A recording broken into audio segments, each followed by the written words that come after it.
Airbrushing is a really popular part of the miniature painting community and is really often featured in painting tutorials, but I know this can be kind of a bummer for people that don't own an airbrush.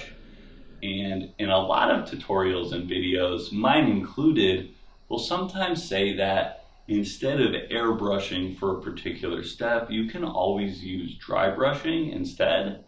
And well, I know this makes sense logically. I've never done an exact one-to-one comparison. And because I've said you could do this in previous videos, in this video I want to really put that to the test and take some models that I painted with an airbrush and see if I can copy them and really emulate that look with just dry brushing. As a reference, I'm going to use some of my Ogroid Theridons. I was focused on just making these guys look like some cool gaming pieces, so it's a really simple paint job, but also super airbrush heavy. Just a quick 3-color gradient, making it a really nice example of something to shoot for and test the dry brushing. As for the actual model we'll be painting, I'm going to use this Chaos Lord I was gifted secondhand from a friend, which will make a really nice addition to those Ogroid Theridons. I started with a black prime and then an all-over base coat of signal blue to emulate the first coat of airbrushing. With the airbrush, I just put down a super flat uniform color, so to emulate this, I just tried to slowly build up solid color with a few passes. This worked fine besides for some of the larger flat areas like the shield and cape, where I got sort of an uneven finish. I tried to touch this up by just using a really minimal amount of thinned down signal blue on my brush, but ended up just getting a stronger blue color where the opacity had built up. So there was a little bit of weirdness in this initial base coat, but I figured it would be fine once we moved on to the actual dry brushing segments. Before the next color step though, I did just a little bit of dry brushing of signal blue to the base to sort of emulate the overspray that I got from airbrushing. For the main color of the gradient, we're going to be using gory red. Dry brushing is kind of a misnomer as we're going to want a tiny bit of moisture. There's lots of ways to do this, but I like to just put the paint right onto my wet palette. For the dry brushing, I'm going to be using 2 different sized brushes. I don't have special dry brushes, but overall what I'm looking for is something with a really dense amount of bristles. It seems like this leaves the least streaky results, and I think this same idea is why other people are so fond of makeup brushes for dry brushing. I put just a really small amount on my brush and work it in while also wiping away most of the paint on a pickle jar lid. I like using this, but anything non-porous will do since something like a paper towel can dry it out and lead to a more powdery finish, but overall it's not a big deal.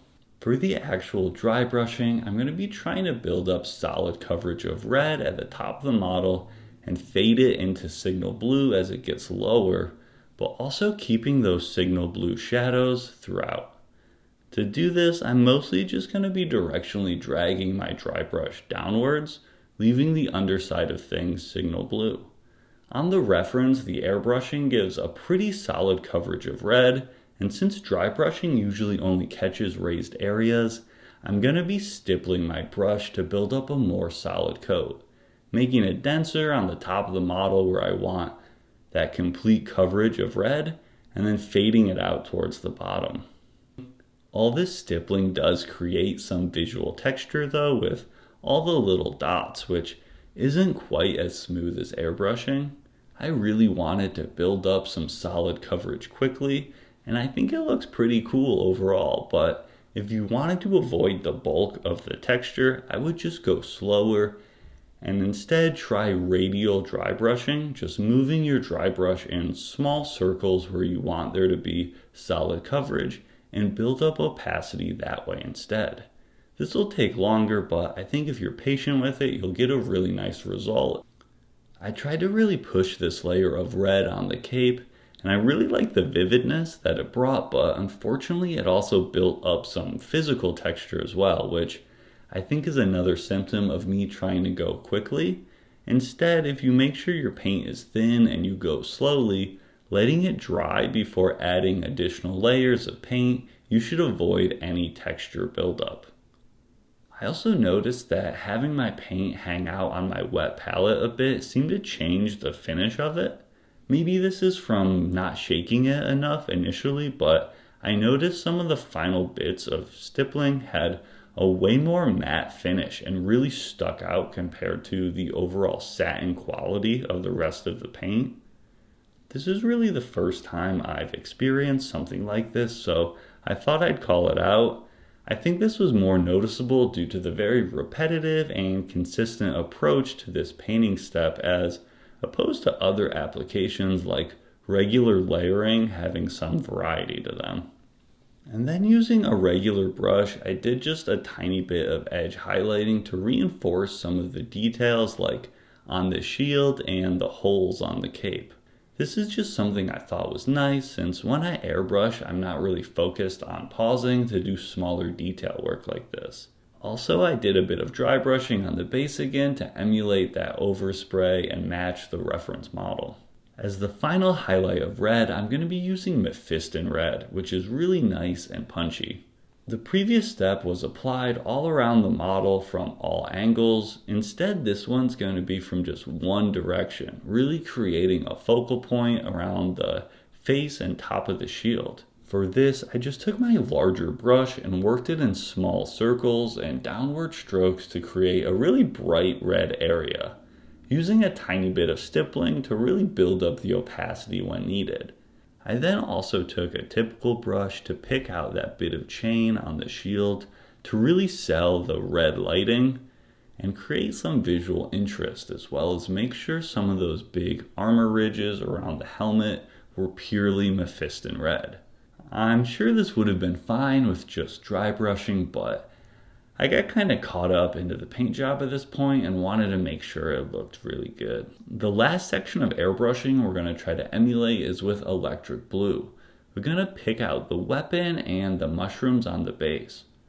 For the weapon, I want to focus my attention down towards the hilt of the sword, really building up the color there and having it radiate out like it's glowing, and making sure I also catch some of the area around the runes, going really slowly and carefully as I actually dropped this guy and broke the sword in between colors here.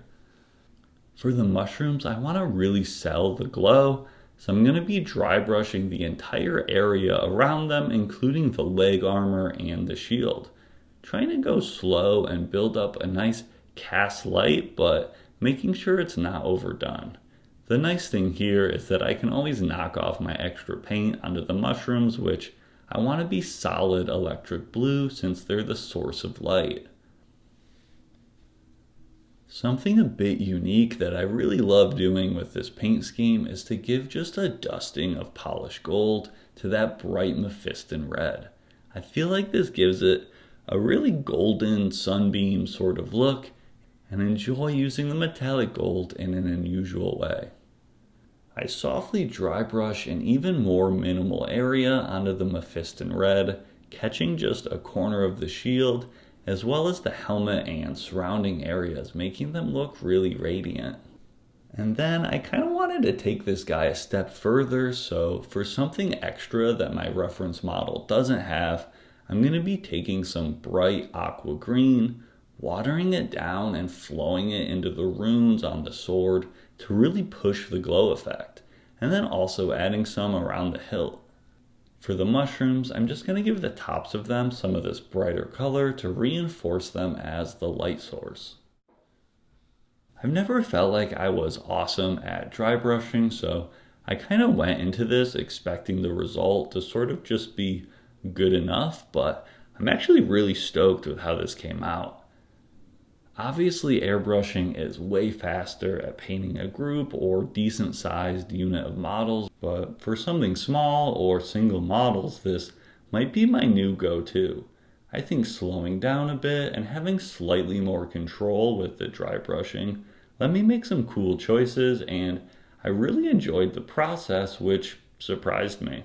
With airbrushing, you get super smooth gradients, so This dry brush heavy method definitely has more visual noise, but I sort of like it as the texture helps to break up large areas, whereas airbrushing can be a little too obvious sometimes.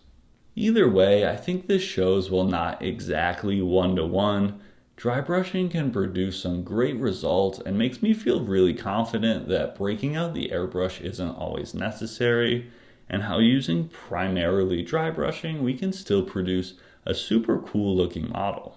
Thanks for watching.